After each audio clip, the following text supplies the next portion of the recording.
Okay, well, joining me is General Jack Keane, who was Vice Chief of Staff of the United States Army and four-star general. Donald Trump asked him twice in his first time as president to be the Defence Secretary, but for tragic personal reasons he had to refuse. He's now chairman of the Institute for the Study of War. General Keane, it's great to see you particularly after these amazing this last week or two. Pete Hegseth, let's start with him.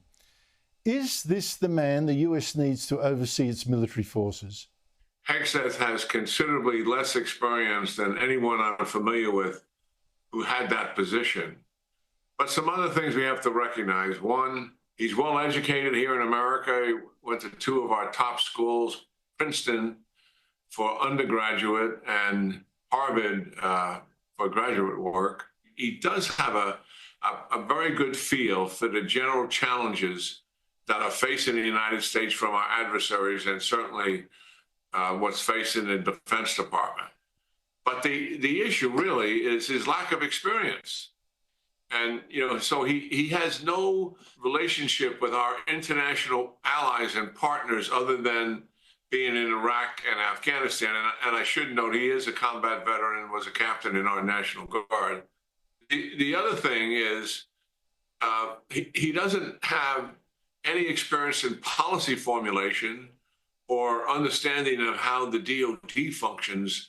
And finally, he has no relationship with the Congress, who is very much a part of Department of Defense here in the United States being successful. So what I have decided to do, assuming he'll be confirmed, I am trying to put together the most effective team that's experienced, has proven capabilities to compensate for Pete's lack of experience dealing with the major issues that the Defense Department does. Well, it's a very daunting assessment. There has been talk about this body of former generals or military experts to have a look at who should be promoted and who should not within the military and advising. Are you talking about, is that what you're talking about? Are you going to be part of that? No, and I totally disagree with this. This focus on wokeism, a policy we call diversity, equity, and inclusion, and the thought that has detracted our forces from properly training and their readiness, and also that there's a number of incompetent generals out there. That is a very exaggerated issue in my mind. I'm not suggesting there isn't some of it there, but it is so easy to correct, Andrew. On day one, they can do the opposite of what President Biden did. He came into office, issued an executive order the first week that everybody had to establish a diversity, equity, and inclusion office and people to run it at all levels throughout the entire federal government.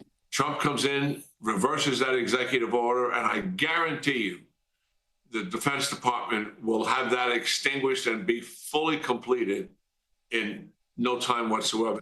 From what you are seeing, this new Trump administration, what do you expect it to do about this third world war that we're facing, where you've got Russia, China, Iran, North Korea, all helping each other, whether it's the invasion of Ukraine, attacking Israel, backing China's claims to Taiwan? What direction are you seeing? We are in my judgment, a pre-war era. And I mean that these four countries that you named are collaborating, coordinating together, undermining the United States and like-minded democracies so they can influence and take control of the world. And they become considerably more aggressive and assertive these last 4 years. And the reason is they believe American leadership is weak and believe American leadership doesn't have the political will to confront them. President Trump, by being elected last Tuesday, has already forced all four of those countries to reassess. President Trump, I believe, very quickly on the international stage will set a framework that he is not going to tolerate this continued aggressiveness and assertiveness to undermine the United States and our like-minded democracies. Right away, we begin to reset the table and start to establish some deterrence.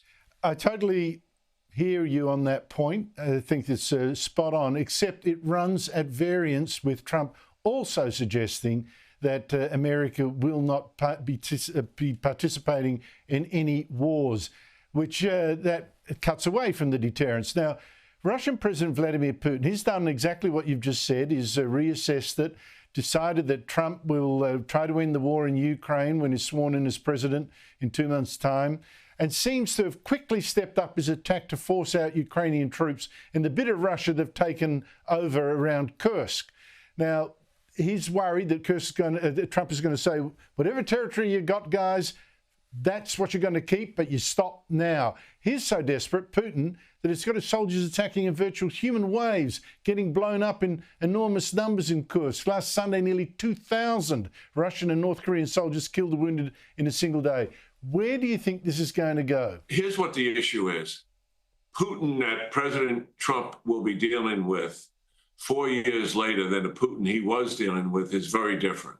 He is a wartime commander, and he's got his economy on a war footing. I want the administration to understand that they're not neutral in having Russia and Ukraine negotiate and work on a deal. We have a complete bias for Ukraine, who was invaded by a thug and a killer who wants to take over that country and has killed tens of thousands of innocent civilians and 60 or 70,000 Ukrainian people who were fighting in the war, and has taken and kidnapped some 30,000 children that are now being raised in Russia. How horrific is that? And committed atrocities.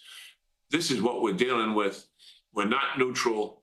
Work out a deal that's favorable to Ukraine and force Russia to take that deal. That is what I think has to happen, and I think it is likely to happen. You know, I have really respect for your views, but I also know that President Trump respects you. He has twice asked you to be Secretary of Defense. He's given you the Presidential Medal of Freedom. You've talked to him at length about what needs to happen. The analysis you've just given is very different to the one that some of in his camp are saying, particularly idiots like Tucker Carlson, and also his son, Don Jr.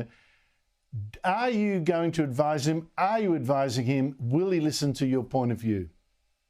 I will advise him as much as he wants. I'm somewhat optimistic about it, because one thing I've noticed about President Trump, he has a viewpoint. He's tough-minded about it, but if you give him different or new information, he's quite coachable. I had a direct issue with this. He pulled out of Syria. The Secretary of Defense resigned over it. I had a discussion with him over it. I put a map in front of him. I got through, gave him some details. He said, okay, I got it. I got it, General Keane. And I asked the Vice President, is that a reversal? And he said, congratulations, General, that's a reversal. So he's coachable and responds to new information, as a president of the United States should do. Thank you so much for that great insight. Really appreciate your time. Yeah, always great talking to you, Andrew, and your audience as well.